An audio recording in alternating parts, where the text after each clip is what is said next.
Bien, ¿estamos de vuelta? Amén. Bien, la lectura bíblica que ya leían nuestras hermanas que estaban en la dirección, bueno, si ustedes quieren la pueden buscar, la podemos buscar nuevamente y vamos a leerla. Mateo, Evangelio según Mateo, capítulo 7, versículo 28 y 29.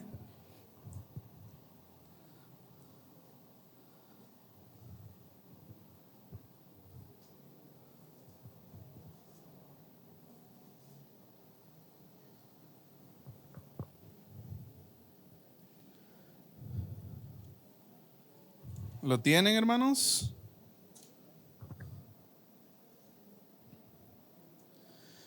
Y cuando terminó Jesús estas palabras, la gente se admiraba de su doctrina, porque les enseñaba como quien tiene autoridad y no como los escribas. Bien, 2 versículos, esta es la conclusión, este es el final del Sermón del Monte. Lo tenemos hoy frente a nosotros y realmente nos deja una enseñanza, hermanos, tan poderosa. Y yo quiero empezar con algo, ¿sí? El pasaje, vamos a ahondar en algunos aspectos de este pasaje, pero me llama mucho la atención una cosa de esta gente, una cosa que se menciona en el pasaje y es la que quiero utilizar en esta mañana para introducir la enseñanza de esta mañana. Igual, si ustedes gustan participar o tener algún comentario, alguna opinión, pueden hacerlo, ¿sí?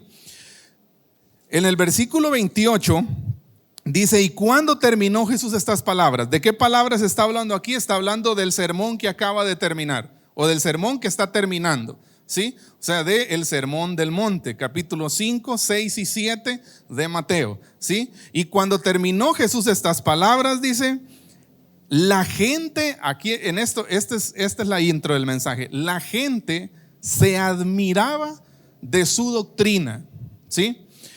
Y hoy quiero traer a colación un término que muchos estudiosos de la Biblia señalan que es un término bastante desaparecido en nuestras prácticas como cristianos, y es nuestra capacidad de asombro.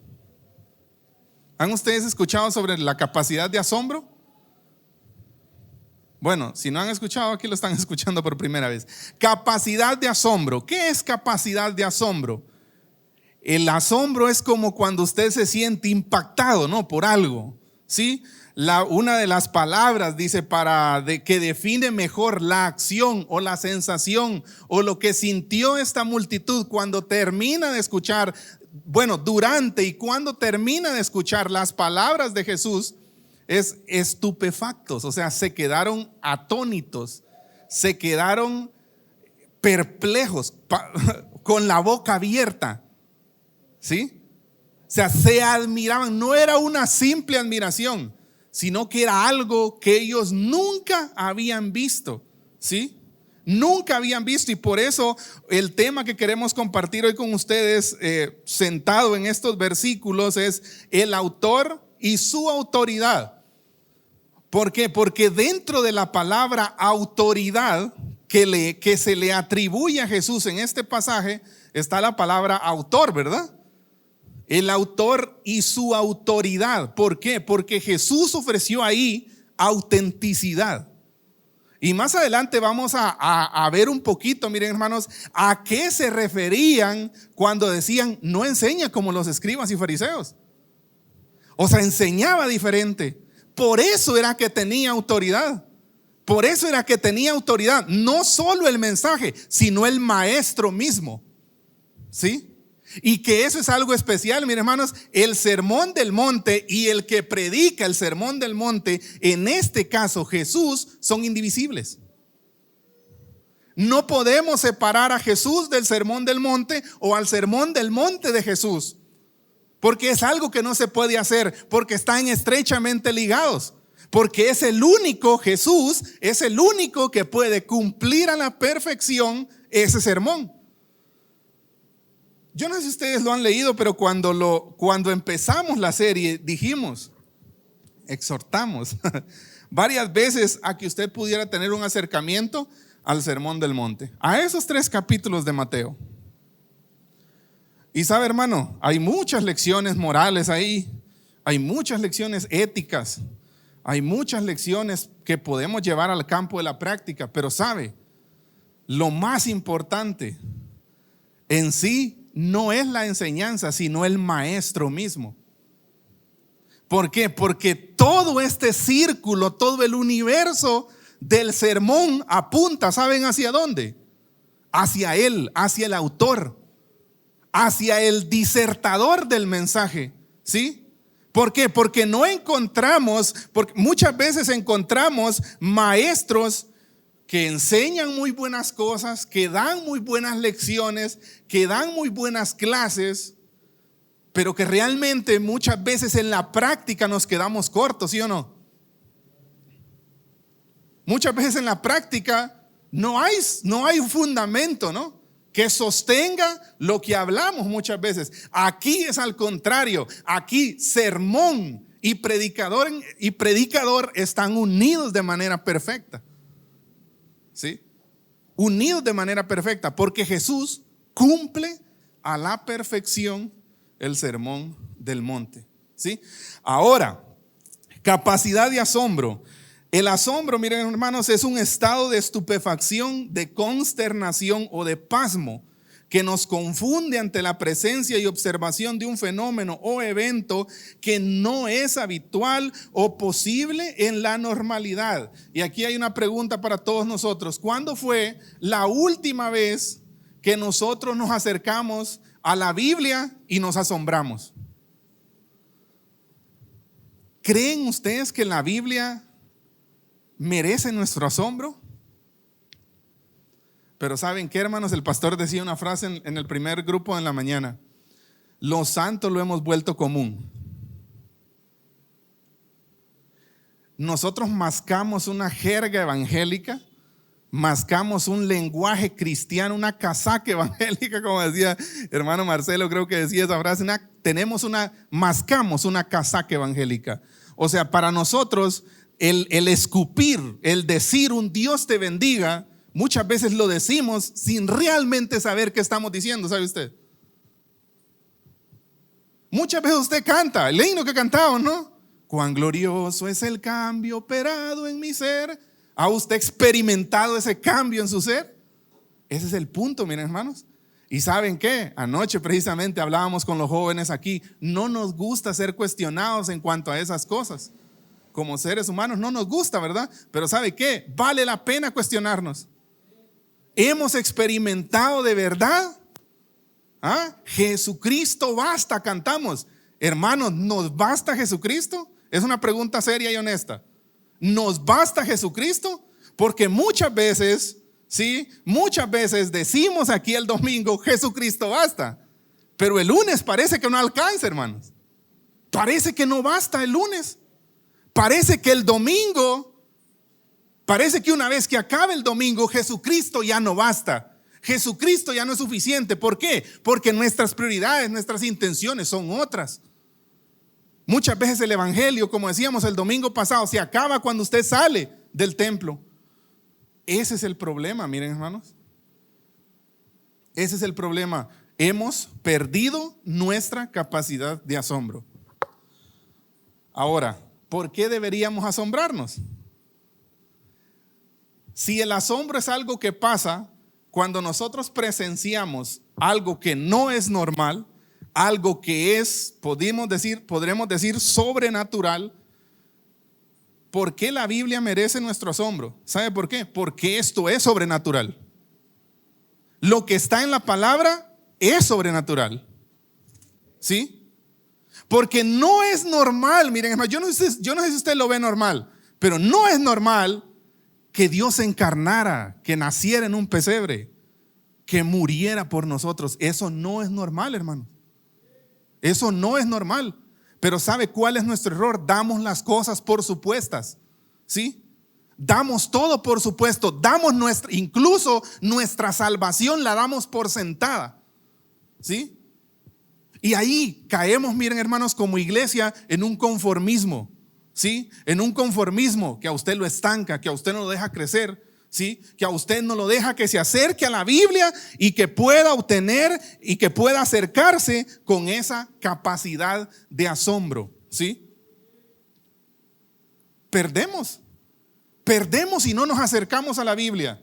¿Y cuál es el detalle? Fíjese, perdón que saque que traiga tanto, pero anoche hablábamos algo aquí con los patojos también, con los patojos del culto de jóvenes, y hablábamos de que en sí el que no vayamos a la Biblia, miren hermanos, el impedimento para que usted y yo no nos acerquemos a la Biblia y que nos asombremos al leerla y al examinar su escritura, el motivo es que hay pecado en nosotros. No estoy hablando de acciones pecaminosas, estoy hablando del pecado de Adán. Estoy hablando de que ustedes y yo en nuestro interior, ahí adentro, donde muchas veces no hacemos introspección, allí hay una raíz de pecado. Hay una raíz de pecado. Y poníamos el ejemplo, ¿sabe? Usted va a ver tele, usted va a ver una serie en Netflix o en Disney Plus o qué sé yo, qué membresía pagan ustedes. Pero ustedes encienden la tele y nada les estorba. Miran la serie, miran 3, 4, 5, 6 y hay quienes nos echamos la temporada. ¿Sí? Pero sabe, cuando usted va a leer la Biblia es diferente. Usted está aburrido, usted se duerme, usted está cansado, a usted le llaman, a usted le salen ocupaciones, a usted le sale de todo.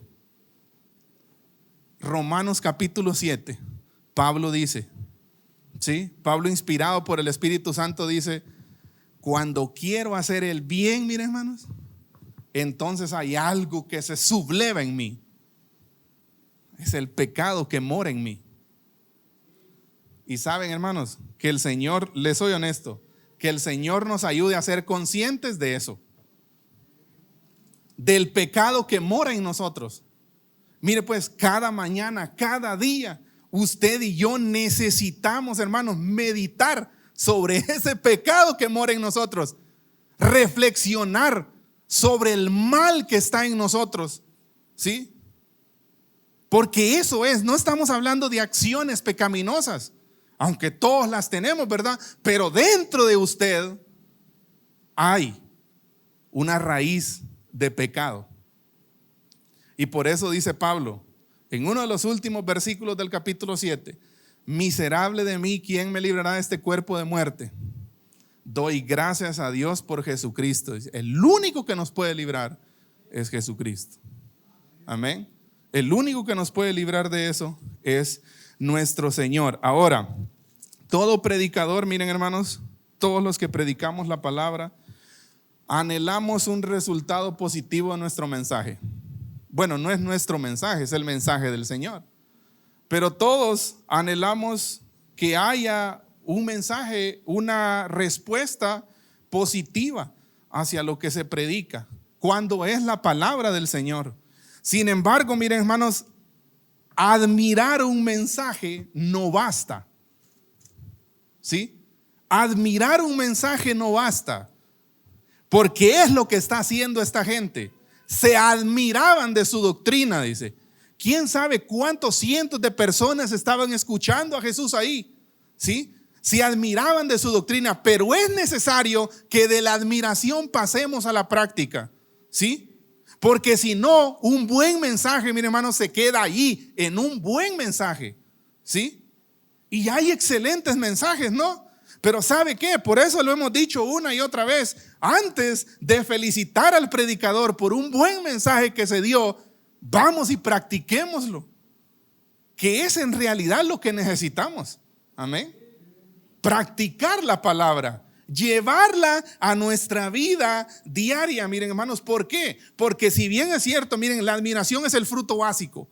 O sea, lo normal, lo lógico, cuando un hijo del Señor se acerca a la Biblia es que sienta admiración. ¿Por qué? Porque lo que está en la palabra es sobrenatural, no es normal, no es algo que pasa todos los días, ¿sí? Hay muchos eventos, hay muchas cosas, la escritura completa, es algo que merece nuestro asombro, que merece nuestra admiración, ¿sí? Ahora, la admiración es como el fruto básico, es como ese fruto que está en la entrada, pero más allá está el otro fruto, que es la práctica, que es a lo que debería llevarnos todo mensaje de la palabra del Señor. Ahora, entrando más en el texto, la gente, miren hermanos, sin duda se asombró del mensaje, pero estaban más preguntándose, ¿quién es este y por qué habla así? En otros pasajes, algunos escribas, algunos fariseos le preguntaron a Jesús, ¿con qué autoridad haces estas cosas? ¿O de dónde tienes esta autoridad? Ustedes se recuerdan cuando el Señor volcó las mesas de los cambistas en el templo, ¿no?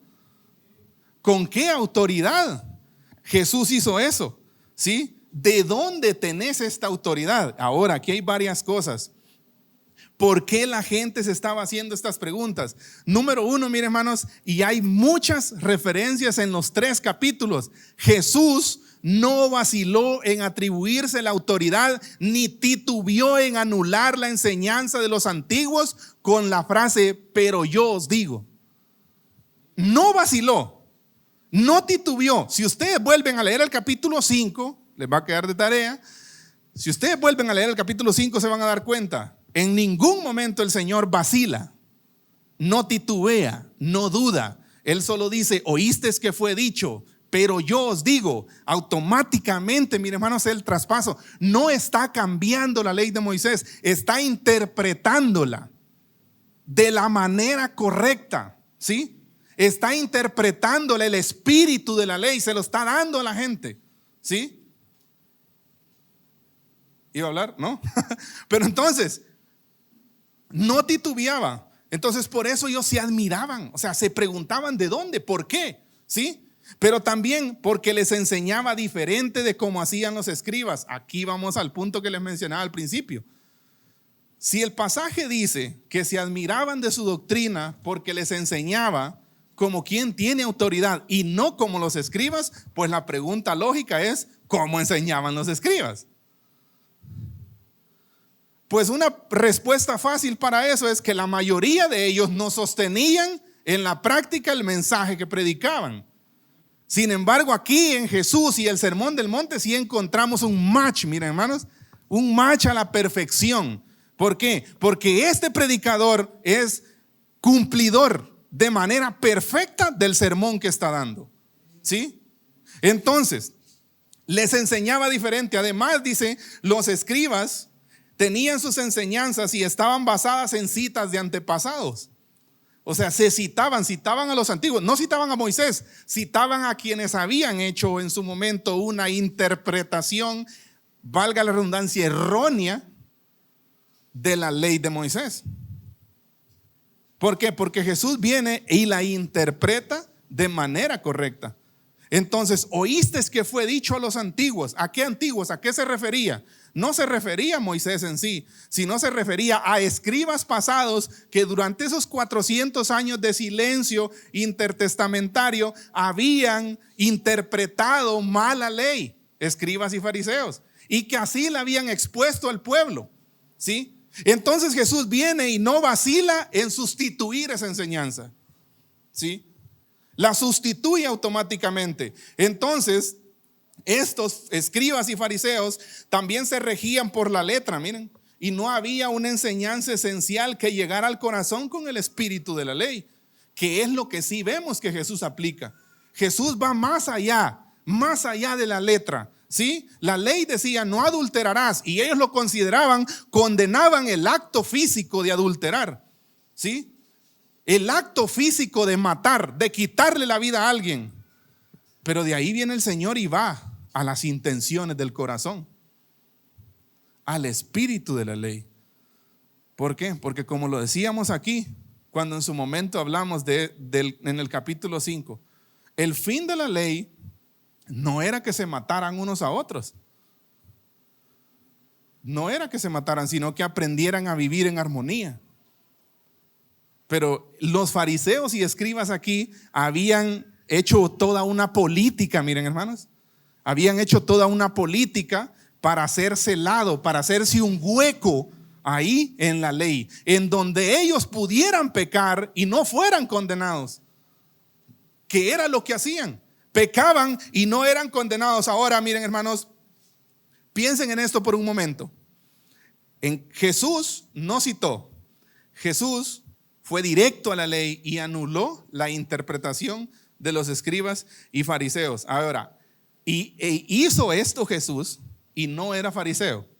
Ojo, porque aquí viene algo muy importante. Jesús no era fariseo. Jesús no era escriba. Jesús en sí, en aquel tiempo, en la élite religiosa, no tenía un lugar privilegiado. No tenía un lugar privilegiado. Algunos le llamaban rabí, algunos, pero no todos, porque como tal la mayoría no lo reconocía como rabí. Entonces, mire qué importante esto, miren hermanos, no eran de ningún grupo de la élite religiosa de aquellos días. Muy posible, miren hermanos, muy posiblemente en ese evento, en esa montaña, en ese monte, Jesús era el menos apto, académicamente hablando, para dar ese discurso. ¿Por qué? Hay varias cosas. Primero, carpintero común, hijo de José y María.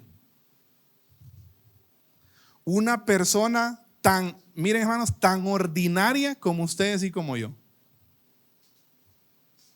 No tenía un título él. No hay un título en él. Carpintero común, ordinario, el hijo de José y María. Un ciudadano común sin ningún título que lo avalara para hablar con autoridad, originario de Nazaret, aldea pequeña sin mayor importancia.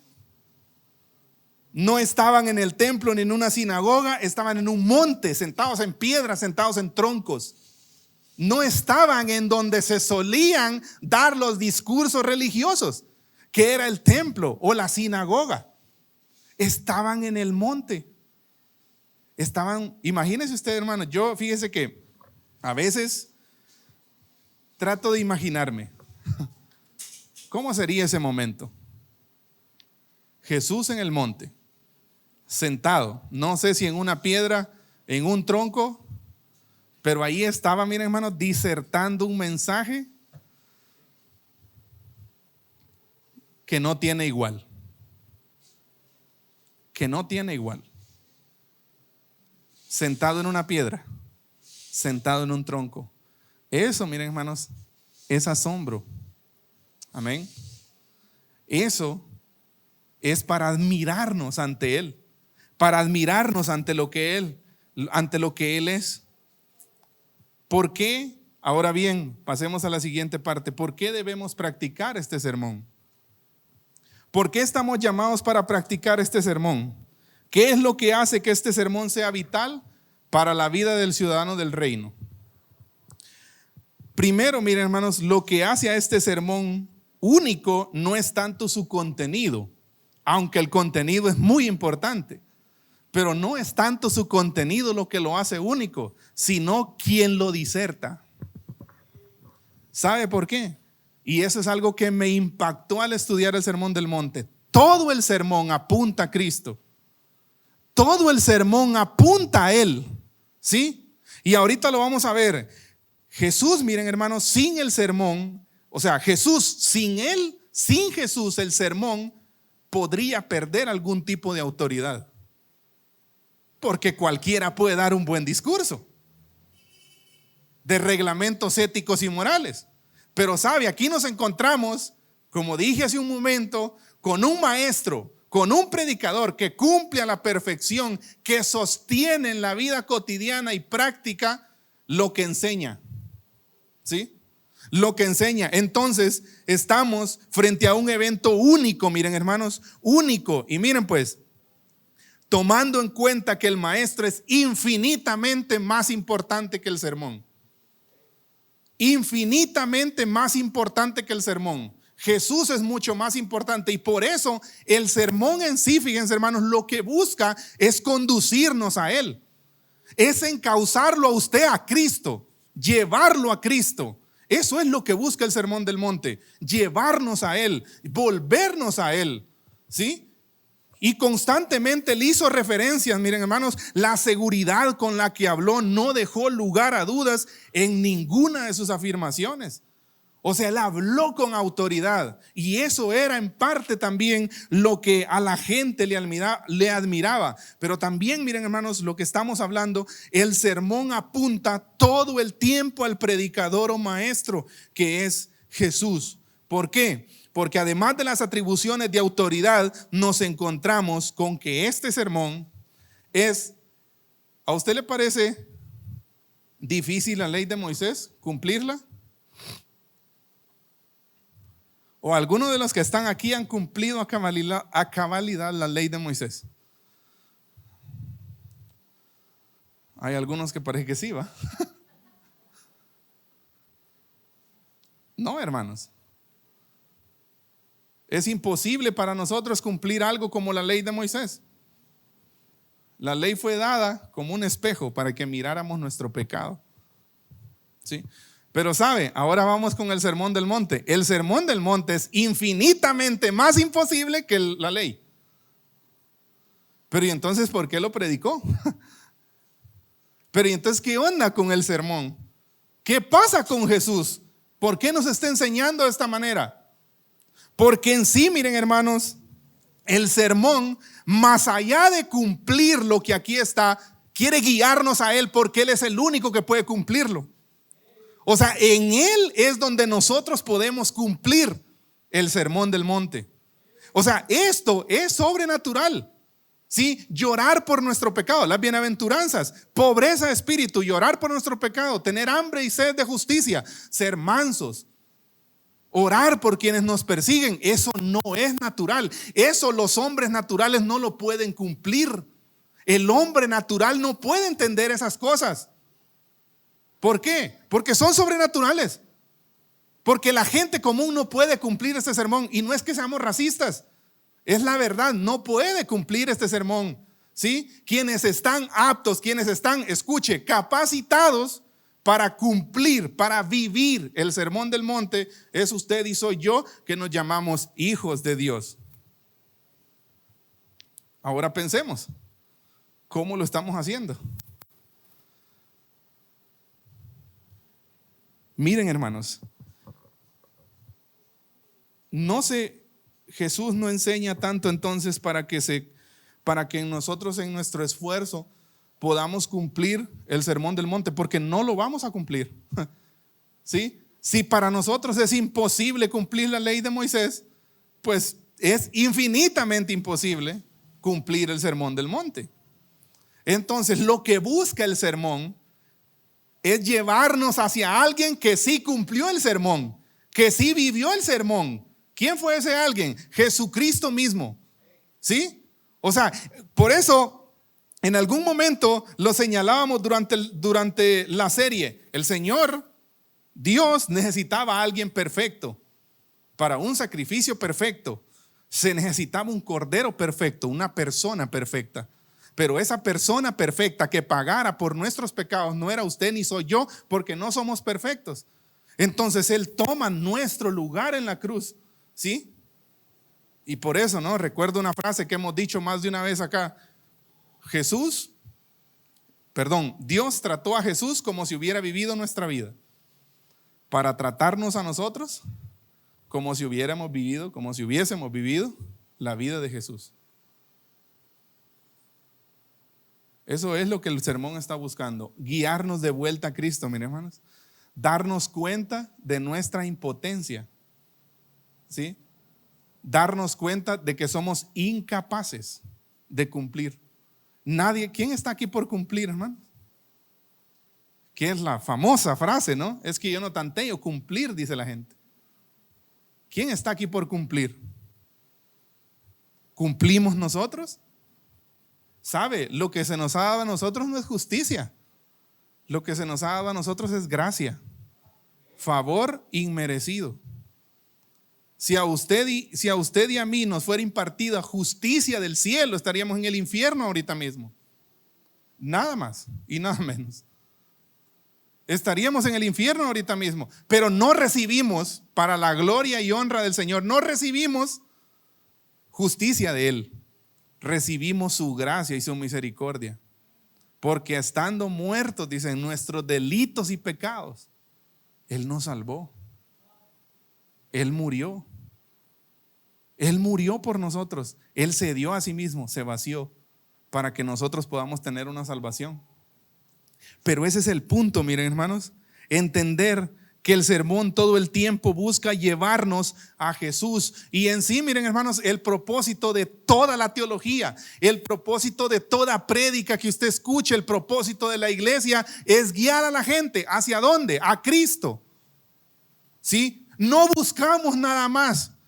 Lo que queremos es ir a Él y que más gente vaya a Él, no a nosotros, no a un líder evangélico, ¿sí? Sino a Él, porque Él es quien tiene la autoridad. Él es quien nos puede dar gracia. Amén. Él es quien nos puede dar misericordia. Ahora, la autoridad de Jesús, miren hermanos, esto es algo de verdad especial. ¿Cómo encontramos matices en el Sermón del Monte de Jesús señalándose a sí mismo como la máxima autoridad? Y mire pues, tenga abierta su Biblia ahí en Mateo 5, 6 y 7. Primero encontramos, miren hermanos, su autoridad como maestro, ¿sí? Su autoridad como maestro. Que esa autoridad como maestro de Jesús la vemos dispuesta en todo el sermón.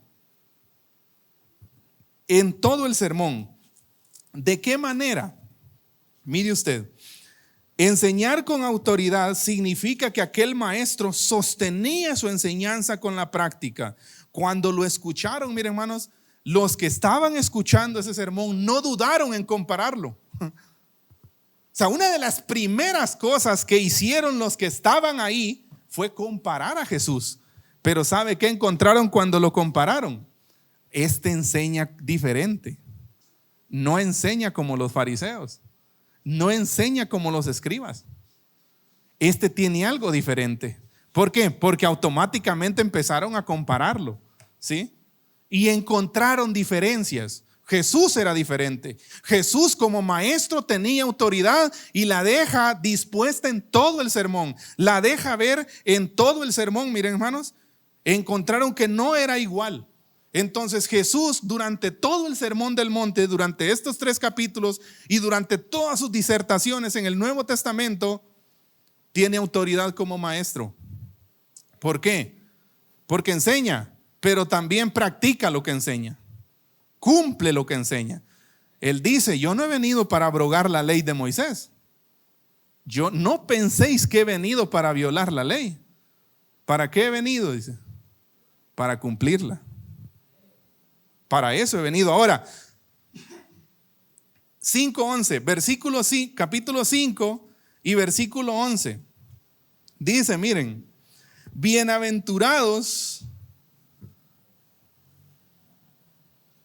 versículo 11, sí, bienaventurados sois cuando por mi causa os vituperen y os persigan. Número 1, autoridad de Jesús como Dios, miren hermanos. Miren pues, yo quiero que ustedes se metan un poquito así imaginativamente en el Sermón del Monte, ¿sí? Imagínense en aquella colina, en aquella montaña, ¿quién está sentado ahí? No está sentado un escriba, no está sentado un intérprete de la ley, está sentado ahí un carpintero, una persona común y corriente, ¿sí? Y ¿saben qué es lo que está diciendo? Bienaventurados cuando por mi causa ustedes sean perseguidos. ¿Sabe qué está haciendo? Se está atribuyendo el papel de Dios a sí mismo, porque Él es Dios, ¿sí? Ahora, miren qué importante esto. Bienaventurados sois cuando por mi causa os vituperen y os persiguen. Se reconoce a sí mismo como Dios y como el único camino perfecto. ¿Cómo es? ¿Qué pasa con este carpintero que está diciendo que vamos a ser bienaventurados cuando por su causa nos persigan? Él mismo deja entrever que Él es Dios eterno, que Él es Dios perfecto. que Él es el único camino. Pero más adelante, miren el 5:13 al 14, dice: vosotros sois la sal de la tierra. Si la sal se desvaneciere, ¿con qué será salada? No sirve más para nada, sino para ser echada fuera y hollada por los hombres. Y en el 14 dice: vosotros sois la luz del mundo. Primero se atribuye el papel de Dios, y luego vemos cómo Jesús da a sus seguidores les voy a decir así, como una especie de descripción diferente a los del mundo, ¿sí? O sea, en el versículo 13 y en el 14 nosotros podemos ver cómo Jesús viene y aparta a sus seguidores del mundo. Ustedes son la sal, ustedes son la luz, ustedes no son como los demás. Un carpintero apartando a su pueblo, porque era Dios perfecto, porque era Dios encarnado, ¿sí? Y Él se está manifestando como el Dios verdadero y el único camino. Pero en el 5:17, miren, vamos a ir un poquito rápido porque son bastantes. No penséis que he venido para abrogar la ley o los profetas. Miren qué importante esta parte. La autoridad de Jesús como el Cristo, el ungido, el Mesías de Dios. Y aquí hay una palabra que llama mucho la atención, que es he venido. Fíjese que curiosamente Jesús no dice: no penséis que he nacido. Él dice: no penséis que he venido. O sea, ese he venido pudiera haber dicho: no penséis que he nacido. Pero Él está diciendo: no penséis que he venido. ¿Por qué? ¿De dónde vino? ¿Quién lo envió? ¿Quién lo mandó? No he venido para abrogar la ley, he venido para cumplirla. He venido para cumplirla. O sea, fíjese qué importante. No dijo: para esto nací o he nacido para esto, sino he venido. ¿De dónde ha venido? ¿Quién lo envió? Ha venido del Padre, porque el Padre lo envió, ¿sí? Juan 8:42, he venido del Padre porque Él me envió, de Él salí, no he venido por mí mismo.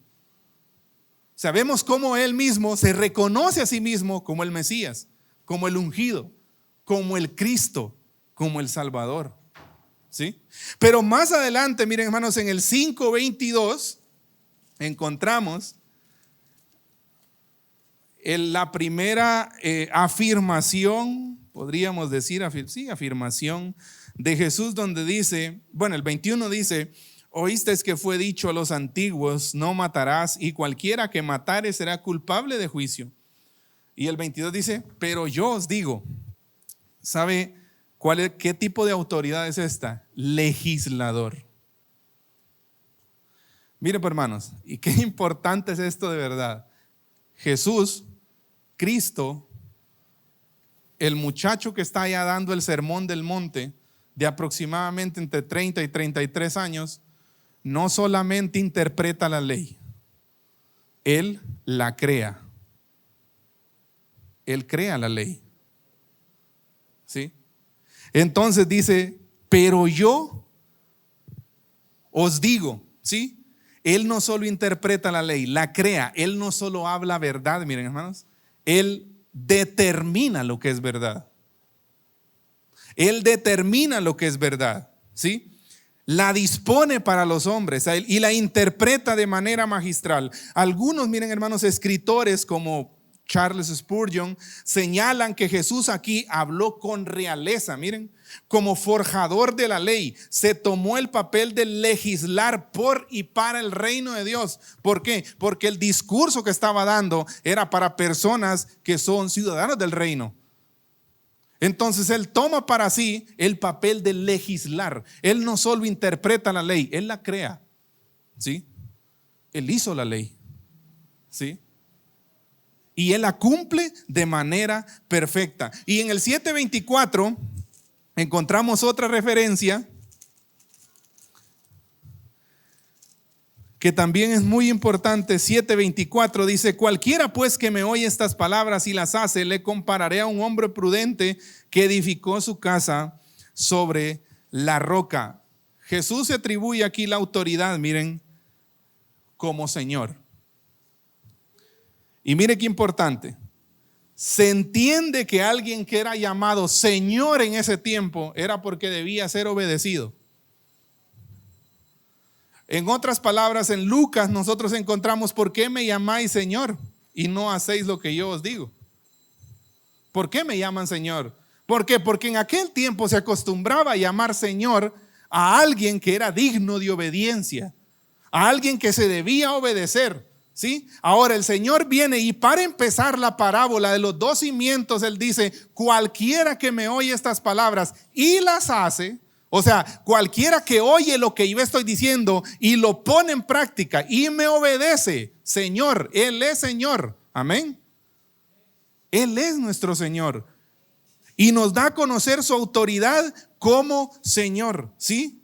Lucas 6:46, el pasaje que citábamos: ustedes me llaman Señor, pero no hacen lo que yo os digo. Entonces, en los dos cimientos, miren hermanos, con esta afirmación Jesús está dejando clara su autoridad como Señor, su autoridad como el Señor de todas las cosas. Y en el 5:11, miren hermanos, en el 5 del 1 al 11 encontramos las bienaventuranzas, la autoridad de Jesús como Salvador. En el 5 del 1 al 11 ahí encontramos las bienaventuranzas que las estudiamos al inicio de esta serie. Y miren qué precioso, algunos escritores llaman a las bienaventuranzas, miren, como testimonios encubiertos de Jesús sobre sí mismo. Bienaventurados los pobres en espíritu, bienaventurados los que lloran, porque Él es el Salvador de los que lloran, porque Él es el Salvador de los pobres en espíritu. ¿Sí? No está hablando de pobreza económica o llorar por cualquier cosa. No, está hablando de cuestiones de pecado, de que no somos capaces nosotros de salir de una situación tan grave y pecaminosa como la que nos asedia como seres humanos, y que lo necesitamos a Él. Entonces, Él tiene autoridad, miren hermanos, como Salvador. Y me llamó mucho la atención que como algunos escritores coinciden, fíjense, en que las bienaventuranzas son como testimonios encubiertos de Jesús sobre sí mismo. O sea, como que Él está diciendo algo, les diría algo así como en tercera persona, ¿no? Pero realmente es Él quien salva a los afligidos. Es Él quien salva a los que tienen hambre y sed de justicia, ¿sí? Más allá de predicar la salvación, miren hermanos, Él la otorgó y se reveló a sí mismo como el Salvador de los pobres, como el Salvador de los que lloran, como el Salvador de los mansos, como el Salvador de los hambrientos y sedientos de justicia, ¿sí? Se identifica Él mismo como Salvador. Y luego, miren hermanos, en el 7:21 al 23 encontramos la última parte, la autoridad de Jesús como juez. Que esta es una de las cosas, miren hermanos, les voy a decir así, más terribles y más tormentosas que le pueden pasar a un ser humano. 21 al 23, ¿qué dice? No todo el que me dice Señor, Señor, entrará en el reino de los cielos, sino el que hace la voluntad de mi Padre. Miren qué importante.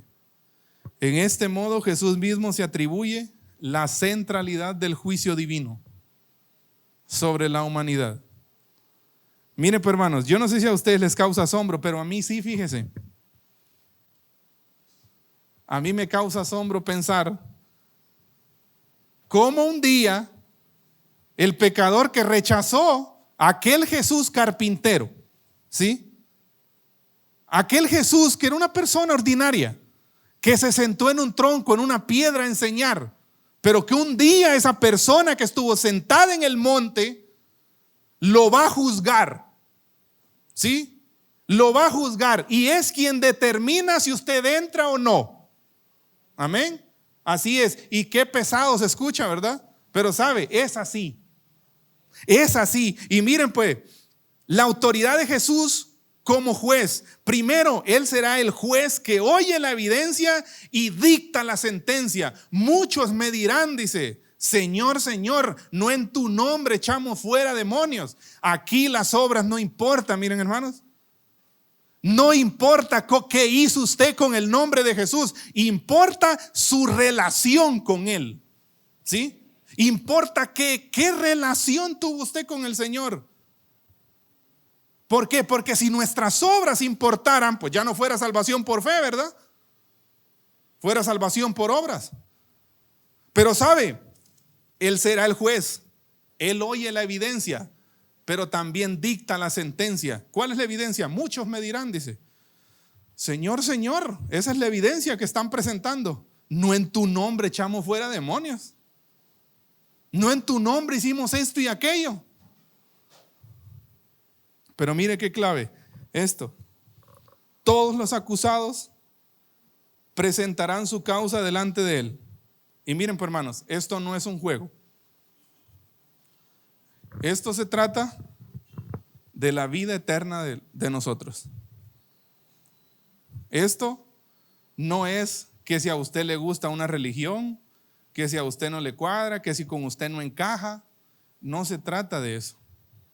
Esta es una cuestión, escuche, de vida o muerte. Así. Esta es una cuestión de vida o muerte. No se trata de que usted agarre la religión que a usted le gusta, que a usted le cuadre. No se trata de que, es que en esta iglesia me siento cómoda, en aquella no. No se trata de eso. Esto va mucho más allá. ¿Sí? Esto va mucho más allá, miren, hermanos, y se trata de que un día vamos a estar frente al carpintero. ¿Qué les parece? Un día el ser humano va a estar frente a aquella persona ordinaria, aquella persona que caminó entre aldeas, que hizo un montón de cosas, que fue una persona ordinaria. Pero un día el mundo se va a parar y va a tener que dar su evidencia. Y también va a tener, miren, hermanos, que escuchar una sentencia. Y miren, qué importante. Él mismo será el criterio del juicio, miren. No vale lo que hiciste. Escuchen, no vale lo que hiciste o cómo usaste su nombre, sino tu relación con Él. Tus obras, mis obras, son obsoletas en la presencia del Señor. ¿Por qué? Allá estábamos hablando precisamente en el primer tiempo, allá atrás con un hermano y decíamos, porque aún el querer como el hacer son producidos ¿por qué? Por Dios mismo, porque de nosotros no hay nada bueno. ¿Sí? Ya razón tenía, ¿no? La frase esa famosa de Juan Calvino, todo lo malo que miren en mí soy yo, y todo lo bueno que miren en mí es Cristo. ¿Sí? Porque esa es la verdad, miren, hermanos, somos malos delante de Él. Nuestras obras, Él es el criterio del juicio, miren. ¿Bajo qué criterio usted va a ser juzgado en aquel día? Bajo el criterio de la persona de Cristo. ¿Qué tanto usted le conoce a Él? No vale lo que usted está haciendo con su nombre, porque no es salvación por obras, es por fe. Amén. Es abrazarlo a Él, es abrazar la cruz. ¿Y sabe qué? Esto, miren, hermanos, es tan importante reconocerlo y recapacitarlo como cristianos, porque estamos viviendo en una época en donde un montón de nosotros nos creemos buena gente, buenas personas. ¿Sí? Ya lo decíamos la vez pasada, ¿no? Si ustedes les pasamos una encuesta aquí, se los aseguro que nadie de ustedes se considera mala persona. Pero la verdad es que somos malos. La verdad es esa, somos malos delante de Él. ¿Sí? Y no hay obra, miren, hermanos, que pavimente nuestra entrada al cielo. No hay. Por eso, por gracia somos salvos. No recibimos justicia, recuerdes eso. No recibimos justicia de Dios. Recibimos gracia. Recibimos algo que no merecemos, algo que no hemos ganado y algo por lo cual no hemos trabajado. Gracia, misericordia, su mano extendida nos está sacando, aun cuando estamos muertos en nuestros delitos y pecados. Sí, es Dios dando vida a almas muertas, porque es lo que somos. Entonces Él mismo será el criterio del juicio, miren. Entonces, miren, pues, hermanos, miren qué importante esto. Nunca os conocí, dice. El pastor decía él enseñó sobre esta frase en la serie, y él decía la frase más lapidaria que un ser humano puede escuchar: nunca te conocí. Y yo le voy a decir algo, en términos de tener una relación con Cristo, lo que importa es que Él lo conozca a usted. Estamos hablando en términos de tener una relación con Cristo, ¿va? En donde sí es importante, fíjese, que yo le conozca, pero también es importante que Él le conozca a usted. No que Él no esté en todo lugar, no estamos hablando de esos atributos, estamos hablando en términos de relación con Él. Estamos hablando en términos de intimidad con el Señor. ¿Sí? Ahora, ¿a usted lo conoce el Señor, hermano? Parece una pregunta algo loca, ¿no? ¿Nos conoce el Señor? Porque sabe, allá el día del juicio, el carpintero, van a haber miles de personas que van a recibir de su boca: nunca te conocí, nunca te vi, nunca te vi en mi presencia. Ahora, su juicio, miren hermanos, está ligado a la separación eterna de Él. Que esta, de todos los destinos posibles que como humano puedes imaginarte, no hay ni uno más terrorífico que este. Nunca os conocí, entonces les declararé, dice, nunca os conocí, apartaos de mí, hacedores de maldad. ¿Sí? Apartaos, hermano, no hace un cráter eso en nuestra mente. ¿Ah? Apartaos de mí, hacedores de maldad. Su juicio, miren hermanos, está ligado a la separación eterna del ser humano de Dios. Y póngase a pensar, de todos los destinos posibles que a usted le pudieran tocar, si usted cree en el multiverso o en el metaverso, no hay ninguno más terrorífico que este. No hay. Y no es que le estemos metiendo miedo, ¿sí? La palabra lo dice: apartaos de mí. No valen obras, vale haberle conocido a Él, pero que Él también lo conozca a usted.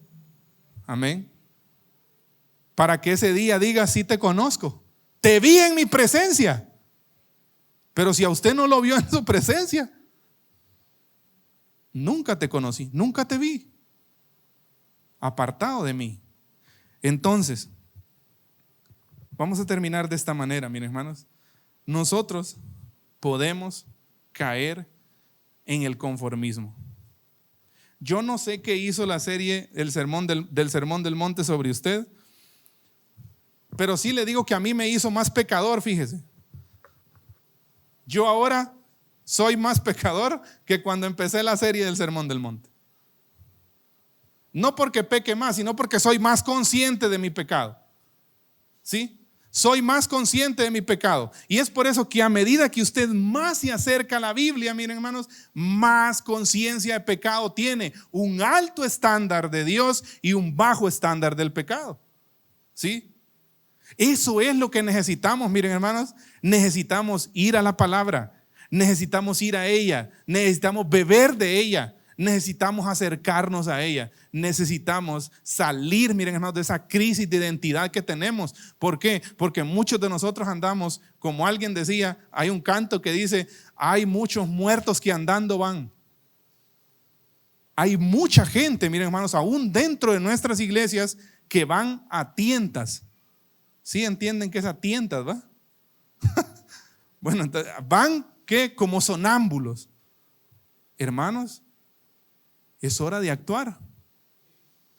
Capacitado usted está. Excusa no hay. ¿Cuál es el motivo, la razón o circunstancia para que usted siga estancado? Pregunto, ¿hay alguna válida? Yo le aseguro que no. Le aseguro que no. El Señor nos llama a nosotros a que no seamos conformistas. ¿Por qué? Muchas veces la iglesia, miren hermanos, caemos en una vida conformista. Pero este sermón del monte que hoy estamos terminando de estudiar, esta es la nueva sociedad que Dios está formando. ¿Y sabe dónde está esa nueva sociedad? Es usted y soy yo. Bueno, yo no sé si usted es, pero es lo que entendemos, ¿no? La iglesia es esa nueva sociedad que Dios está formando, que pueden cumplir el sermón del monte, no por sus propias fuerzas o capacidades, sino porque corren a Él. Se saben pecadores, van a Él, ¿sí? Abrazan la cruz, ¿sí? Abrazan a Jesús, abrazan su doctrina, ¿sí? Y es lo que nosotros deberíamos de estar haciendo, no ser conformistas, ¿sí? ¿Por qué? Porque esta sociedad, esta nueva clase de gente de la que estábamos hablando hace un rato, de ustedes son la sal, ustedes son la luz, somos nosotros, no es otra gente extraña, hermanos. Somos nosotros. Nosotros somos esa sociedad nueva que el Señor está formando y que en Él podemos cumplir los principios, los valores y todas las lecciones prácticas del Sermón del Monte y toda la palabra. Toda la palabra, pero en Él, ¿sí? En Él. Fuera de Él no. En Él. Por eso es que el Sermón del Monte, miren hermanos, apunta hacia Él, ¿sí? ¿Por qué? Porque Él era contracultura, dice, ¿verdad? Pues también el Sermón del Monte es un sermón contra cultura. Pues también la iglesia es contracultura. La iglesia, es una clase de gente que no se amolda al mundo, ¿sí? No, nosotros somos contracultura, creamos cultura de evangelio. Es donde deberíamos de estar enfocados. Pero es importante, mire hermanos, que no nos quedemos solo con la admiración del Sermón del Monte. Ojalá y usted no vaya a salir diciendo, miren, hoy se terminó la serie y qué buena serie, pero hasta ahí se quedó. Es un desafío y un reto para todos nosotros, ¿sí? No cumplirlo, vuelvo al punto porque esto siento que tengo que hacerle énfasis. No cumplirlo por nuestras propias capacidades, porque no podemos, ¿sí? Pero sí ir a Cristo.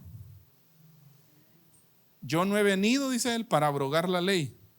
He venido para cumplirla. Él la cumplió por nosotros. Él la cumplió por nosotros.